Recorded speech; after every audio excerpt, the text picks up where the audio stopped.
Hello friends, कैसे हैं आप सभी। Welcome back to my channel biology booster. Today we are going to discuss about reproduction in bacteria. इससे पहले हमने बायोलॉजिकल क्लासिफिकेशन और बैक्टीरिया में न्यूट्रिशन को कंप्लीट कर लिया था। आज हम अपनी इस क्लास में रिप्रोडक्शन इन बैक्टीरिया और रेस्पिरेशन इन बैक्टीरिया पढ़ेंगे। तो चलिए पहले रेस्पिरेशन इन बैक्टीरिया पढ़ते हैं। देखिए, रेस्पिरेशन इन बैक्टीरिया ये इसमें 4 तरीके का होता है। पहला है ऑब्लिगेट एरोब्स। ऑब्लिगेट एरोब्स इसमें क्या होता है, इस तरह के रेस्पिरेशन में bacteria requires strict aerobic condition, यानी उसमें स्ट्रिक्टली इन्हें ऑक्सीजन चाहिए ही चाहिए। अगर इन्हें ऑक्सीजन नहीं मिलेगी तो ये वाले बैक्टीरिया सर्वाइव नहीं कर पाएंगे। तो ऑब्लिगेट एरोब्स बैक्टीरिया जो होते हैं उन्हें ऑक्सीजन की नीड होती है। अब देखिए, ऑब्लिगेट का मतलब होता है स्ट्रिक्ट और एरोब्स का मतलब जहाँ पर ऑक्सीजन प्रेजेंट हो। तो यानी उन्हें ये वाली कंडीशन चाहिए ही चाहिए, नहीं तो वो सर्वाइव नहीं कर पाएंगे। नेक्स्ट है obligate anaerobe. Bacteria require strict anaerobic condition. ये ऑब्लिगेट एरोब्स का जस्ट अपोजिट है। ये जो ऑब्लिगेट एरोब्स है जस्ट अपोजिट है। उसमें क्या है, ऑक्सीजन, उसमें क्या है, बैक्टीरिया को ऑक्सीजन चाहिए। इसमें यह है कि अगर बैक्टीरिया को ऑक्सीजन मिली तो वो मर जाएंगे, मतलब वो सर्वाइव नहीं कर जाएंगे। उन्हें ऐसा कंडीशन चाहिए जिसमें ऑक्सीजन प्रेजेंट ना हो। यानी ऑब्लिगेट का मतलब स्ट्रिक्ट और एनारोब का मतलब oxygen not present. Bacteria require strict anaerobic condition, can not survive in the presence of oxygen. तीसरा है हमारा फैकल्टेटिव एरोब। अब फैकल्टेटिव एरोब का मतलब ये हो गया, they are actually anaerobic but they can survive in the presence of oxygen. They are actually anaerobic, मतलब इसमें आप एरोब अगर आ रहा है तो इसमें आप इसका उल्टा समझिए। अगर फैकल्टेटिव एरोब है तो उसमें आप ये समझिए कि ऑक्सीजन नहीं चाहिए। दे आर एक्चुअली एनारोबिक, ये एक एनारोबिक बैक्टीरिया है, मतलब जिसमें क्या है कि ये क्या कर सकते हैं, बट दे कैन, लेकिन इनका ये है कि स्ट्रिक्टली नहीं चाहिए। अगर इन्हें ऑक्सीजन मिल भी रही है तो भी ये सर्वाइव कर सकते हैं। नेक्स्ट है facultative anaerobe. Actually they are aerobic, मतलब अब इसमें आप उल्टा समझिए।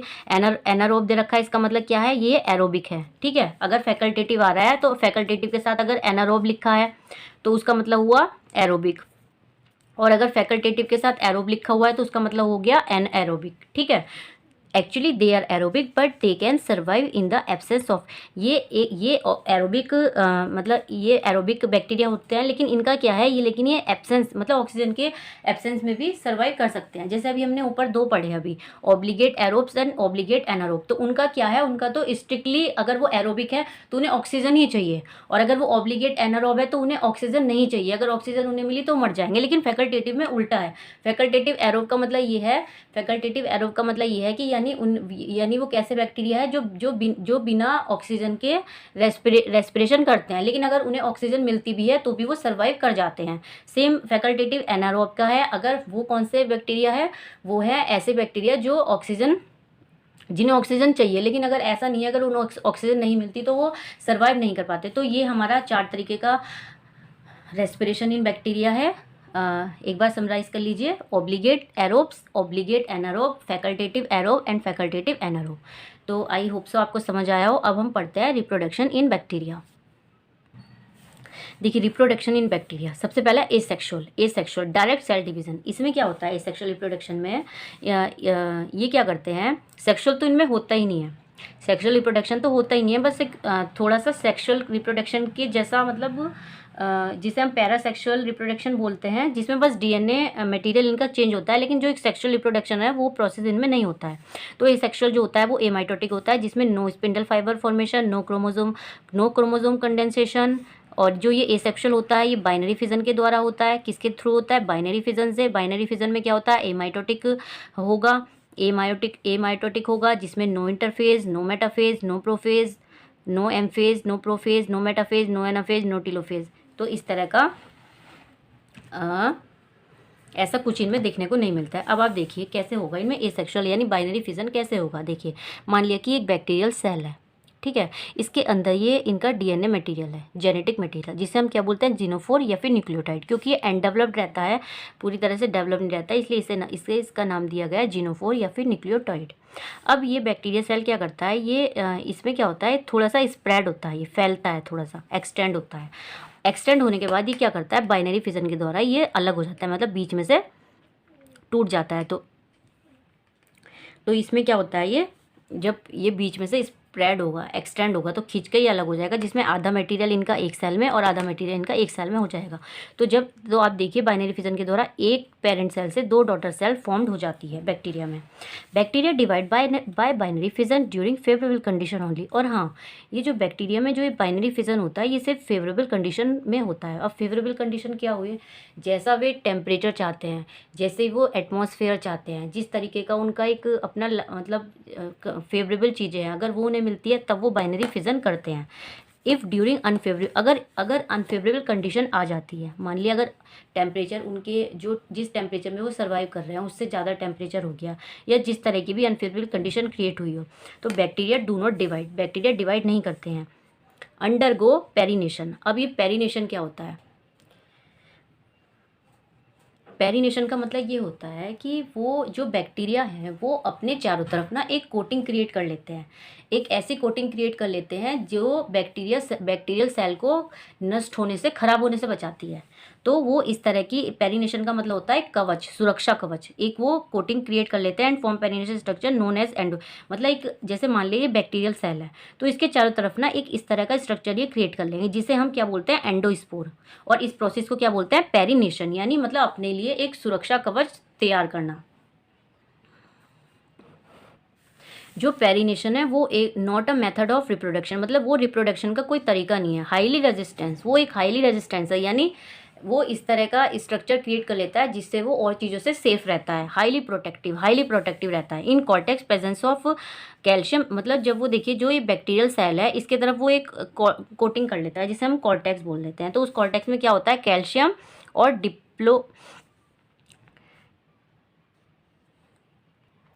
कैल्शियम और डीपीए। डीपीए क्या हुआ, डीपीकोलोनिक एसिड। डीपीए क्या हुआ, डीपीकोलोनिक एसिड। अब देखिए क्या होता है बैक्टीरिया में, ये बैक्टीरिया यहाँ पे अनफेवरेबल कंडीशन आई, बैक्टीरिया ने अपने चारों तरफ एंडोस्पोर बना लिया। अब जैसे ही रिटर्न ऑफ फेवरेबल, जैसे ही फेवरेबल कंडीशन आ जाती है तो बैक्टीरिया क्या करता है, वापस से उस कवच को हटा देता है और अपनी बैक्टीरियल फॉर्म में आ जाता है। अब देखिए ये सेक्सुअल रिप्रोडक्शन आपने पढ़ लिया, बाइनरी फिजन के द्वारा होता है, फेवरेबल कंडीशन में होता है। अब देखिए सेक्सुअल रिप्रोडक्शन नॉट, मतलब सेक्सुअल रिप्रोडक्शन नहीं दिखता इनके अंदर, पर एक प्रोसेस होती है जिसे हम पैरासेक्सुअल रिप्रोडक्शन बोलते हैं। वो पैरासेक्सुअल रिप्रोडक्शन हम इसलिए बोलते हैं क्योंकि इनमें डीएनए मटेरियल का एक्सचेंज होता है। देखिए अब सेक्सुअल रिप्रोडक्शन के लिए क्या क्या होना चाहिए, देखिए म्यूसिस शुड बी प्रेजेंट, जो इनमें नहीं होता है, सिंगेमी फर्टिलाइजेशन, जो इनमें नहीं होता है, अल्टरनेशन ऑफ जनरेशन, जो इनमें नहीं दिखता, लेकिन crossing over, exchange of DNA, ये इनके अंदर ये दिखता है। तो इसी वजह से हम इनमें जो रिप्रोडक्शन होता है उसे पैरासेक्सुअल रिप्रोडक्शन बोलते हैं। ठीक है, जहाँ पे exchange of DNA take place, मतलब एक्सचेंज ऑफ डीएनए होता है। अब देखिए 3 ways by which exchange DNA material in bacteria. First is conjugation, second is transformation, third is transduction. तो सबसे पहले हम पढ़ते हैं कंजुगेशन। ये क्या होता है, देखिए जो कंजुगेशन था वो दिया था लीडरबर्ग टोटम ने, ये इंपॉर्टेंट है, आप नोट कर लीजिए, लीडरबर्ग टोटम ने। अब देखिए ये दो बैक्टीरियल सेल है, इन दोनों में इनका डीएनए मटेरियल है, लेकिन एक बैक्टीरियल सेल में प्लाज्मिड है, दूसरी में प्लाज्मिड नहीं है। जिसमें प्लाज्मिड है उसके पास पिलाई है, ठीक है, जिसके पास प्लाज्मिड है उसके पास ये पिलाई है। जिसके पास प्लाज्मिड होता है उसके पास पिलाई होती है। अब ये क्या करते हैं, जब दो बैक्टीरियल सेल्स आपस में कांटेक्ट में आती हैं तो ये पिलाई क्या करते हैं, ये पिलाई एक कंजुगेशन ट्यूब बना लेते हैं। ठीक है, अब ये कंजुगेशन, जब इन्होंने ये कंजुगेशन ट्यूब बन गई है तो जो इसका डीएनए है, इस दोनों के पास डीएनए तो है ही, ये जो इनका मेन डीएनए, लेकिन जो ये प्लाज्मिड है, जो ये वाला प्लाज्मिड है, इसके पास प्लाज्मिड नहीं था, तो जैसी कंजुगेशन ट्यूब बनी इसके पास भी प्लाज्मिड आ गया। अब प्लाज्मिड बनने के बाद जब प्लाज्मिड बन जाएगा इसके अंदर, तो ये क्या करेगी, कंजुगेशन ट्यूब हट जाएगी, तो जिससे क्या होगी, दो बैक्टीरियल सेल बनेगी। तो जिसके अंदर प्लाज्मिड था उस सेल को बोलेंगे हम F+। इसलिए बोला कि वो उसके अंदर डीएनए का एक्सचेंज करने की पावर होती है, यानी जब इसके अंदर प्लाज्मिड है यानी ये फर्टाइल सेल है ये, यानी ये एक सेल से, मतलब एक प्लाज्मिड से दूसरा, मतलब एक प्लाज्मिड होने के बाद दूसरी सेल में प्लाज्मिड को दे सकता है, यानी डीएनए मटेरियल एक्सचेंज कर सकता है। तो इस जब अब आप देखिए जो F+ और F- मिले तो इन्होंने क्या सेल दिए, F+। ये देखिए यहाँ पे इन्होंने क्या दिया, F+, यानी एक फर्टाइल सेल से दूसरी फर्टाइल सेल बन गई। इसे हमने फर्टाइल सेल बोला जिसके अंदर प्लाज्मिड था, जिसके अंदर प्लाज्मिड नहीं था उसे हमने बोला फर्टाइल नॉट। ठीक है, यानी माइनस। तो देखिए आप कंजुगेशन में कैसे इन्होंने आपस में DNA का एक्सचेंज हो गया, एक प्लास्टिड से दूसरी सेल में प्लाज्मिड बन गया। अब सेकंड पढ़ते हैं हम ट्रांसफॉर्मेशन। ट्रांसफॉर्मेशन हमें दिया था ग्रिफिथ ने। किसने दिया था, ग्रिफिथ। और वर्क ये इन्होंने किस पे किया था, वर्क विद डिप्लोकोकस और स्ट्रेप्टोकोकस निमोनिया। जो ग्रिफिथ है इन्होंने डिप्लोकोकस और स्ट्रेप्टोकोकस निमोनिया बैक्टीरिया पे अपना ये एक्सपेरिमेंट किया था। अब इन्होंने क्या किया, इनका जो एक्सपेरिमेंट था वो स्ट्रेन्स के ऊपर था।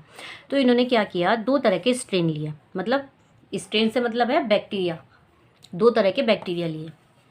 ठीक है, बैक्टीरिया का स्ट्रेन लिया जिसमें एक था एस स्ट्रेन और एक था आर स्ट्रेन। अब एस, इसका नाम एस स्ट्रेन और इसका आर स्ट्रेन क्यों है, तो देखिए एस का मतलब वो स्मूथ, यानी ये स्मूथ स्ट्रेन था और ये रफ स्ट्रेन। अब स्मूथ क्यों है ये, देखिए आपने देखा होगा जैसे बैक्टीरिया होते हैं, बैक्टीरिया में जो एक कुछ बैक्टीरिया में एक जो सबसे आउटर मोस्ट लेयर होती है वो ग्लाइकोकैलिक्स होती है। तो जो ये एस स्ट्रेन है, जब जो अगर बैक्टीरियल सेल है और उसके चारों तरफ ग्लाइकोकैलिक्स है, फिर उसके बाद सेल वॉल है, तो जो ये ग्लाइकोकैलिक्स है ये एक चिपचिपा पदार्थ होता है, जिससे क्या होता है वो बैक्टीरियल सेल क्या होती है, स्मूथ हो जाती है। ठीक है, और जो ये आर स्ट्रेन है इसमें जो आउटर मोस्ट लेयर होती है वो सेल वॉल होती है, तो इसके पास कोई भी ग्लाइकोकैलिक्स नहीं होता है। तो आप देखिए एक उन्होंने कैसा स्ट्रेन लिया जिसमें ग्लाइकोकैलिक्स प्रेजेंट था और एक नॉन ग्लाइकोकैलिक्स स्ट्रेन लिया। अब हुआ क्या, उन्होंने क्या किया, जो ये स्ट्रेन था इसका सॉल्यूशन बनाया और इंजेक्ट कर दिया माइस में, क्योंकि माइस के ऊपर एक्सपेरिमेंट करते हैं। उन्होंने माइस में इंजेक्ट कर दिया। फिर उन्होंने क्या देखा अपने फर्स्ट एक्सपेरिमेंट में कि माइस मर गया, यानी इससे उन्हें इनके सामने ही आया कि जो ग्लाइकोकैलिक्स, मतलब नहीं अभी ऐसा कुछ नहीं पता लगा, बस उन्हें लगा कि माइस मर गया, यानी जो ये एस स्ट्रेन है ये पैथोजेनिक है, यानी वायरुलेंट है।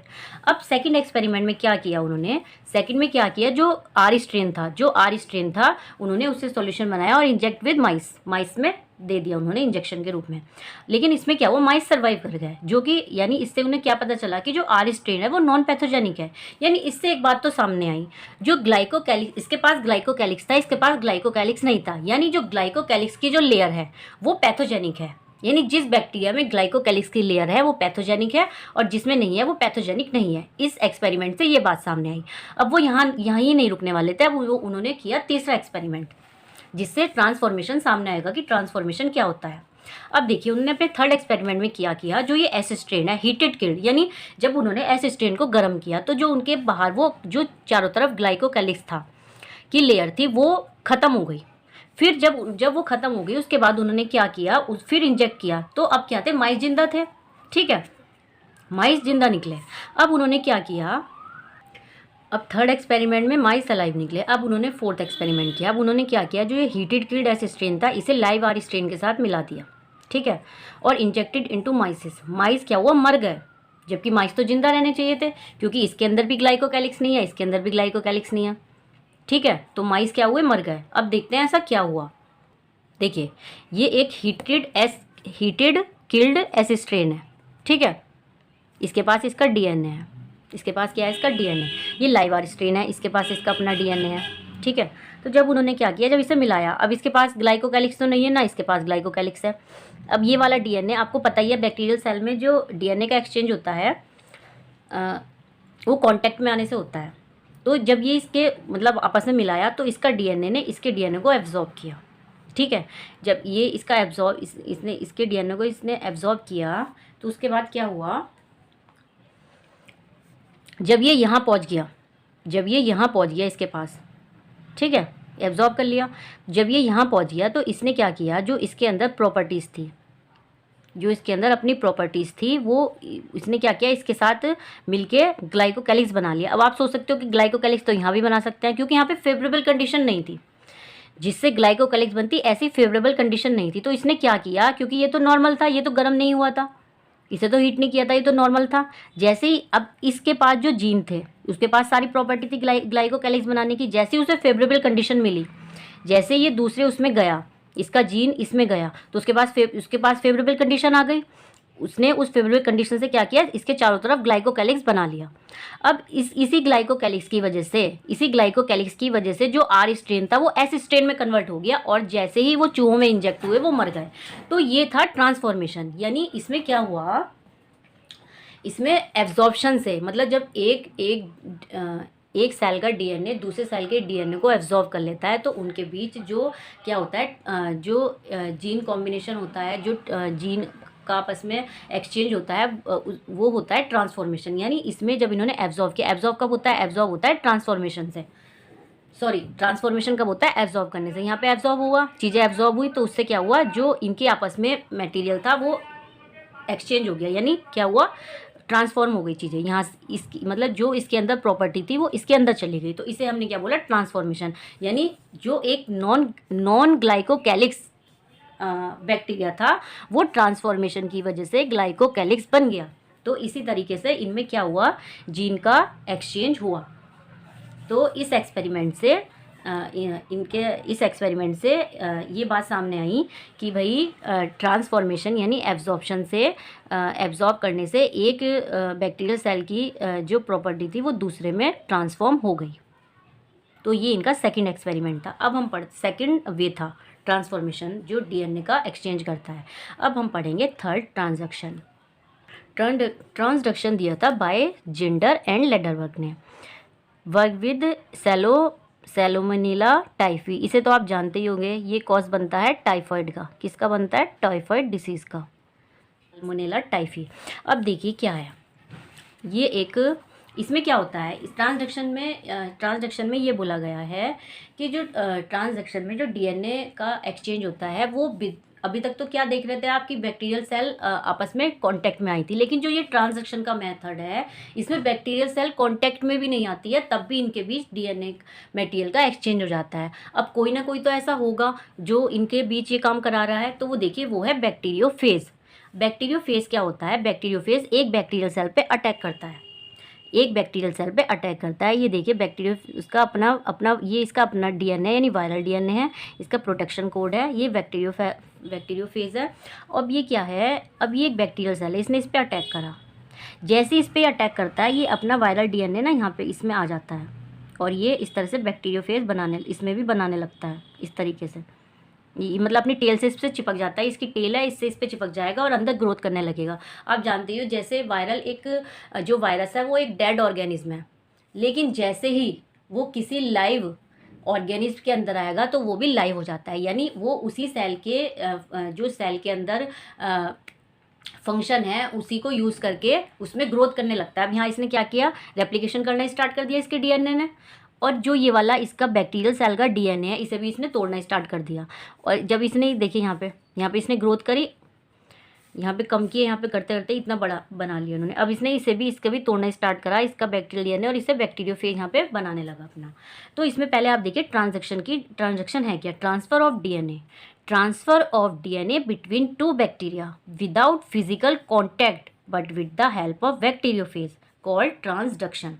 ठीक है, तो अब इसने क्या करा, ये यहाँ बना लिया इसने। अब जैसे ही ये बैक्टीरियोफेज इस सेल से अलग होगा तो इसने क्या करा, इसका जो ये डीएनए था अपने अंदर ले लिया और अपना इसके अंदर ट्रांसफ़र कर दिया। ठीक है, तो जैसे ही अब ये दूसरी बैक्टीरियल सेल को इन्फेक्ट करेगा, ये इन्फेक्ट हो गई सेल, दूसरे ही बैक्टीरियल सेल को इन्फेक्ट पे जाएगा यानी चिपक जाएगा, तो फिर क्या करेगा, इसके अंदर बैक्टीरियल सेल का डीएनए आ गया, क्योंकि जिसके भी अंदर ये आता है उसी का ही मतलब उसी का सामान यूज़ करने लगता है। तो अब इसके अंदर दूसरे बैक्टीरिया का डीएनए आ गया, तो जैसे ही ये दूसरी अदर बैक्टीरियल सेल पे चिपकेगा तो ये उसका मतलब उसी डीएनए को उस दूसरे जो डीएनए ये लेके आया है और जिससे ये चिपका है उसमें डालने लगेगा, तो इस तरह से डालने लगेगा। तो आप देखिए ट्रांसफॉर्मेशन में क्या हुआ, दो सेल कांटेक्ट में भी नहीं आई, फिर भी उनके अंदर डीएनए मटेरियल का एक्सचेंज हो गया है, तो यही है ट्रांजैक्शन। आप इसे ऐसे भी समझ सकते हैं जैसे अभी कोविड-19 आया था, ठीक है, उसमें दो लोग आपस में कांटेक्ट में भी नहीं आ रहे थे, फिर भी इन्फेक्ट हो रहे थे। क्यों?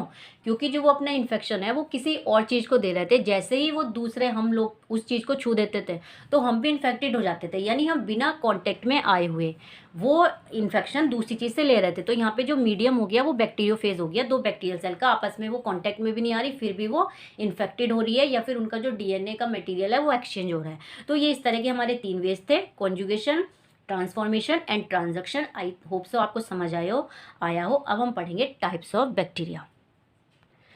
टाइप्स ऑफ बैक्टीरिया में आप जानते हैं 3 तरीके के बैक्टीरिया होते हैं। आर्के बैक्टीरिया जिसे हम फॉल्स बैक्टीरिया बोलते हैं, यू बैक्टीरिया जिसे हम ट्रू बैक्टीरिया बोलते हैं, और तीसरा है हमारा माइकोप्लाज्मा जो कि स्मॉलेस्ट बैक्टीरिया है।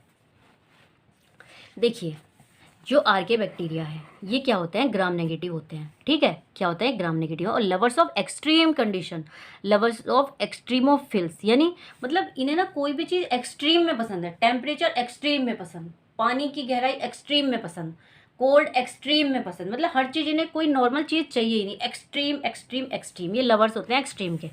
और ये 3 टाइप्स के होते हैं, मेथेनोजेंस, हेलोफिल्स एंड थर्मो एसिडोफिल्स। देखिए, जो मेथेनोजेंस होते हैं ये ऑब्लिगेट एनारोब होते हैं, केमो ऑटोट्रॉफ होते हैं। देखो, ऑब्लिगेट एनारोब में भी मैंने आपको पढ़ा दिया लास्ट उसमें।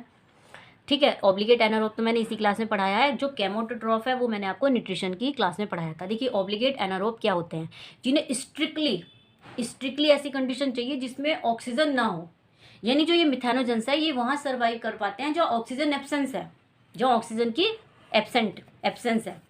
दे are present in marshy area, ये मार्शी एरिया में प्रेजेंट होते हैं। They are present in guts of ruminants like buffaloes, they are present in guts तो आप जानते ही हैं। They are present in guts of, जो इनका जो हमारा डाइजेशन सिस्टम होता है उसे हम गट्स बोलते हैं। They are present in guts of ruminants like buffaloes, they are present in sewage. कहाँ पे प्रेजेंट होते हैं ये, सीवेज में।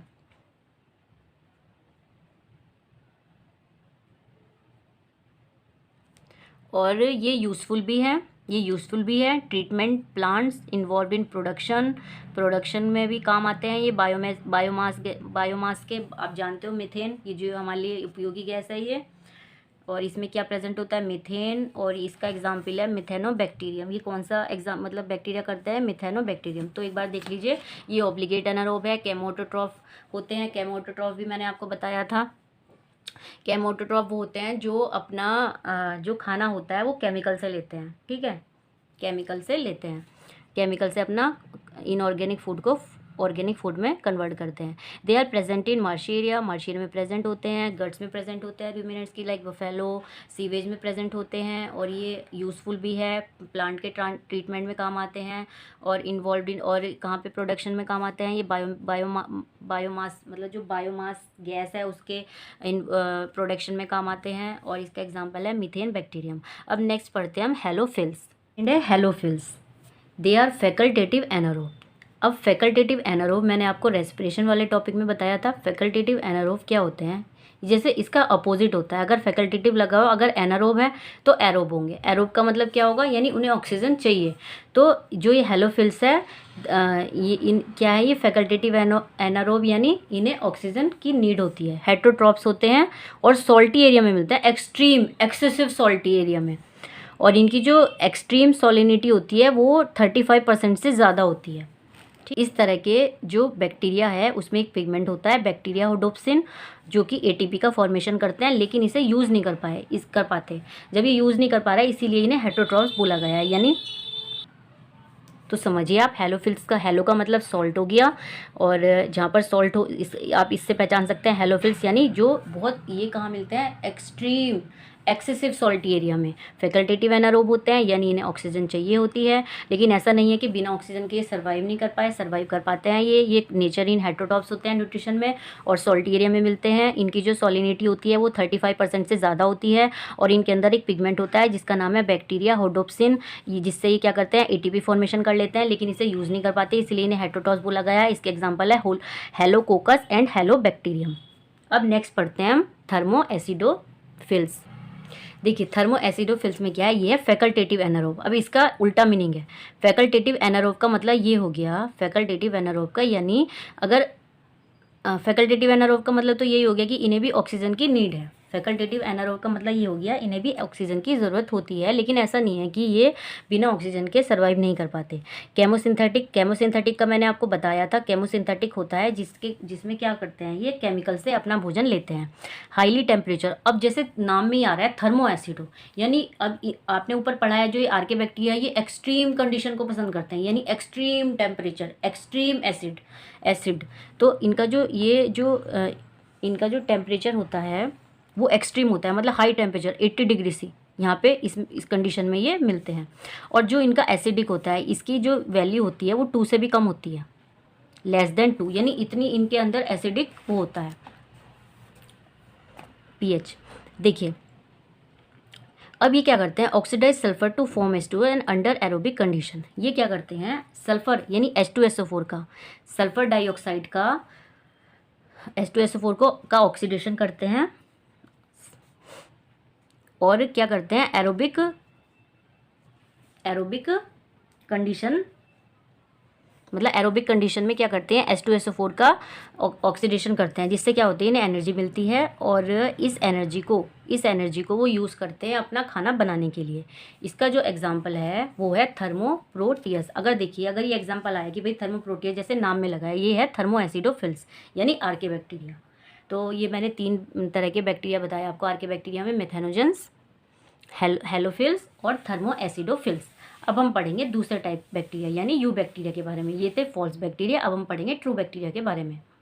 देखिए जैसे नाम में यू का मतलब होता है ट्रू बैक्टीरिया, ट्रू बैक्टीरिया है। अब आर्के बैक्टीरिया क्या है, नाम का बैक्टीरिया है, भले ही वो मोनेरा में है, लेकिन उसका जो बिहेवियर है वो ट्रू बैक्टीरिया से बिल्कुल डिफरेंट है। फ्लैजिला प्रेजेंट, अगर फ्लैजिला प्रेजेंट है तो ये मोटाइल होते हैं, अगर फ्लैजिला प्रेजेंट नहीं होते तो मतलब ऐसा कुछ नहीं है कि फ्लैजिला प्रेजेंट होना ही होना है, होता भी है, नहीं भी होता सम बैक्टीरिया में। तो अगर फ्लैजिला प्रेजेंट नहीं है तो नॉन मोटाइल है। Characterized by presence of rigid cell wall, इनका जो मेन कैरेक्टराइज्ड होता है वो होती है रिजिड सेल वॉल, जिसकी वजह से ये अपना प्रोटेक्शन करते हैं। अब हम पढ़ते हैं यू बैक्टीरिया का एग्जाम्पल है साइनोबैक्टीरिया। चलिए उसकी प्रॉपर्टीज़ पढ़ते हैं। देखिए जो साइनोबैक्टीरिया है, हम इन्हें बीजीए बोलते हैं, यानी ब्लू ग्रीन एल्गी बोलते हैं। दे हैव नो फ्लैजिला, इनके अंदर फ्लैजिला एब्सेंट होता है। जब फ्लैजिला एब्सेंट है तो ये क्या हुए, नॉन मोटाइल हुए। दे आर ग्राम नेगेटिव, ये ग्राम नेगेटिव होते हैं क्योंकि ये जो जब स्ट्रेन किया जाता है तो ये कलर को नहीं लेते हैं अपने ऊपर। First to have oxygenic photosynthesis, ज़्यादातर बैक्टीरिया क्या करते हैं, नॉन यानी एन ऑक्सीजनिक फोटोसिंथेसिस करते हैं, यानी जिसमें वो ऑक्सीजन को नहीं निकालते हैं। लेकिन ब्लू ग्रीन एल्गी फोटोसिंथेसिस के दौरान ऑक्सीजन को बाहर निकालते हैं और इसी से हमारी इस पृथ्वी पे ऑक्सीजन का फॉर्मेशन हुआ। यानी जो पृथ्वी पर ऑक्सीजन लाने वाले थे वो बैक्टीरिया ही, ये वाले बैक्टीरिया ही लाने वाले थे, लेकर आए थे। देखिए कार्बन डाइऑक्साइड को जब ये क्या करते हैं, कार्बन डाइऑक्साइड के साथ जल के साथ मिलता है तो ये ग्लूकोज का फॉर्मेशन करते हैं और ऑक्सीजन को रिलीज करते हैं। तो यहाँ पे ज़्यादातर बैक्टीरिया जो है एच डोनर के रूप में हाइड्रोजन सल्फाइड को यूज़ करता है, लेकिन जो ब्लू ग्रीन एल्गी है वो हाइड्रोजन को डोनर, मतलब वो हाइड्रोजन का जो डोनर लेते हैं वो पानी के द्वारा लेते हैं।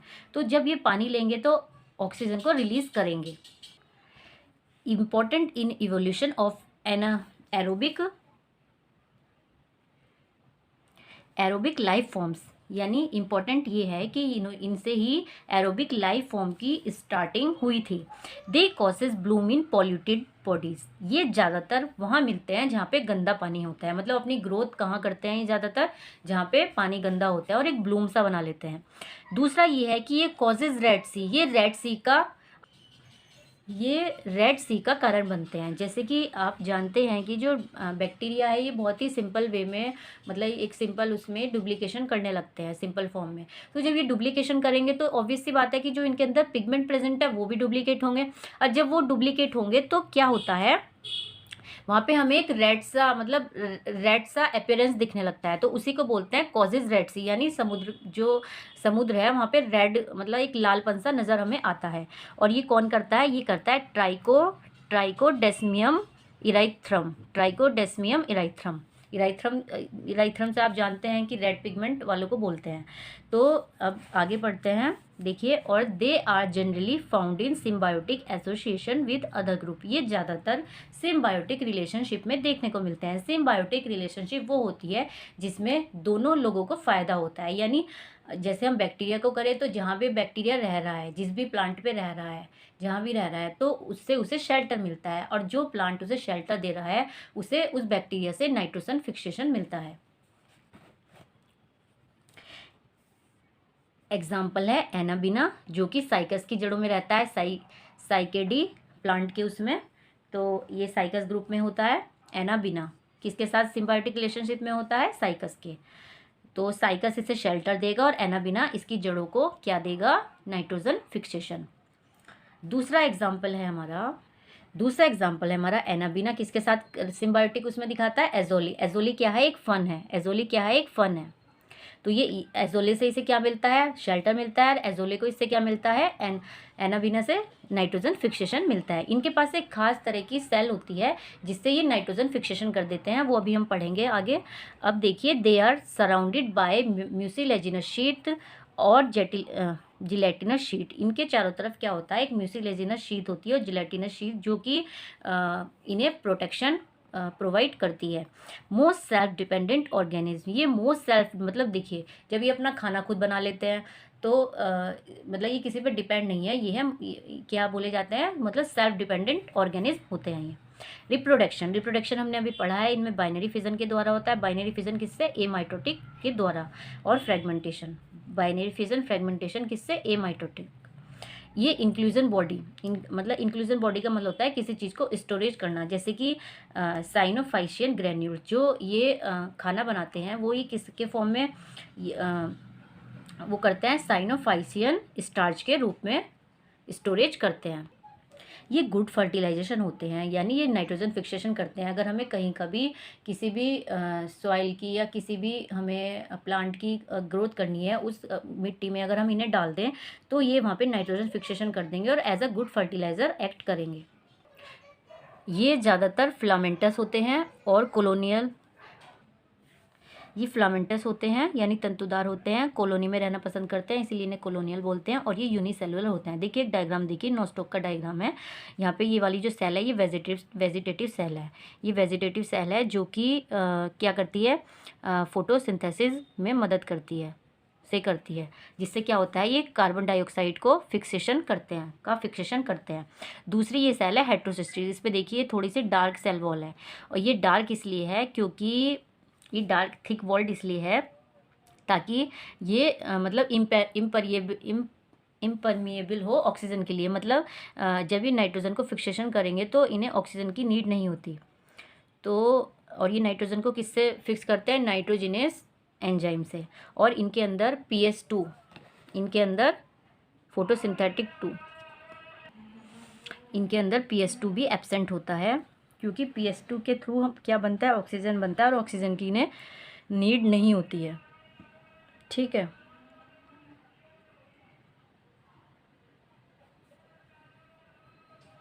हेटेरोसिस्ट के द्वारा क्या करते हैं? नाइट्रोजन का फिक्सेशन करते हैं, और वेजिटेटिव सेल के द्वारा ये कार्बन डाइऑक्साइड का फिक्सेशन करते हैं। तो इस तरीके से जो अगर कोई आपसे पूछे कि भाई कौन सा ऐसा बैक्टीरिया है कि जो नाइट्रोजन का भी फिक्सेशन करे और कार्बन डाइऑक्साइड का भी फिक्सेशन करे, तो आप बोल सकते हैं कि वो बैक्टीरिया साइनोबैक्टीरिया है। तो हमने ऑलमोस्ट चीज़ें कवर कर ली है। अब हम पढ़ते हैं एक लास्ट टाइप इनका, माइकोप्लाज्मा। जो ये माइकोप्लाज्मा है ये smallest cell of the world है।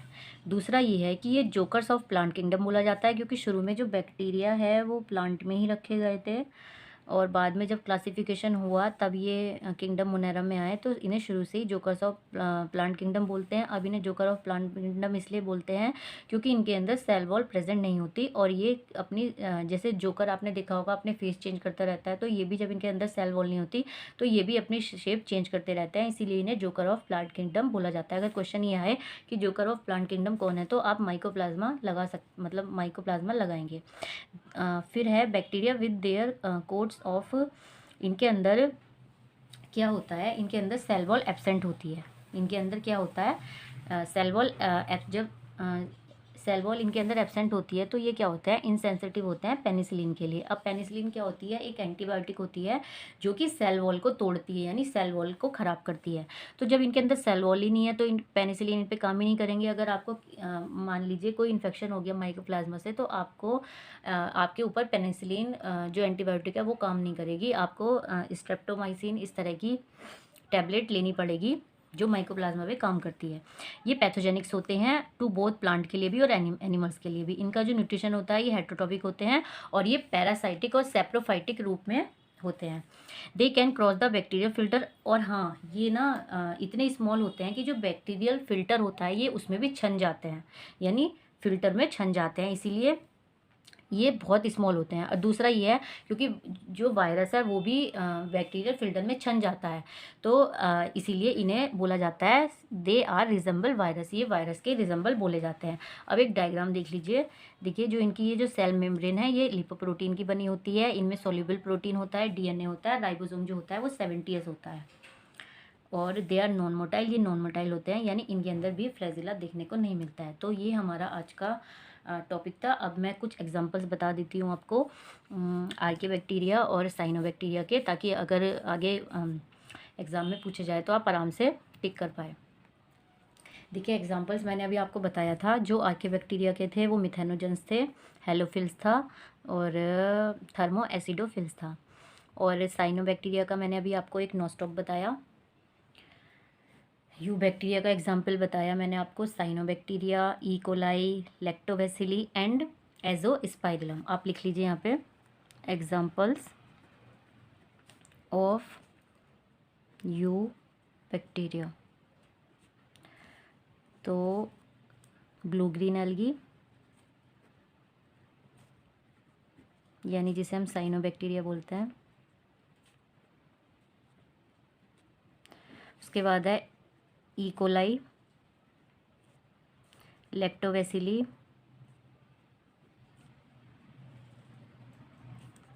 एजोस्पाइरिलम। तो ये हमारे कुछ एग्जाम्पल थे। तो आई होप सो आपको वीडियो समझ आई हो। इस वीडियो में हमने जो पढ़ा है वो है respiration in bacteria and reproduction in bacteria and types of bacteria. तो अगर आपको वीडियो समझ आई है तो प्लीज़ वीडियो को लाइक करें। आगे भी मैं और यूज़फुल टॉपिक्स पे वीडियो लेके आऊँगी। Thank you so much.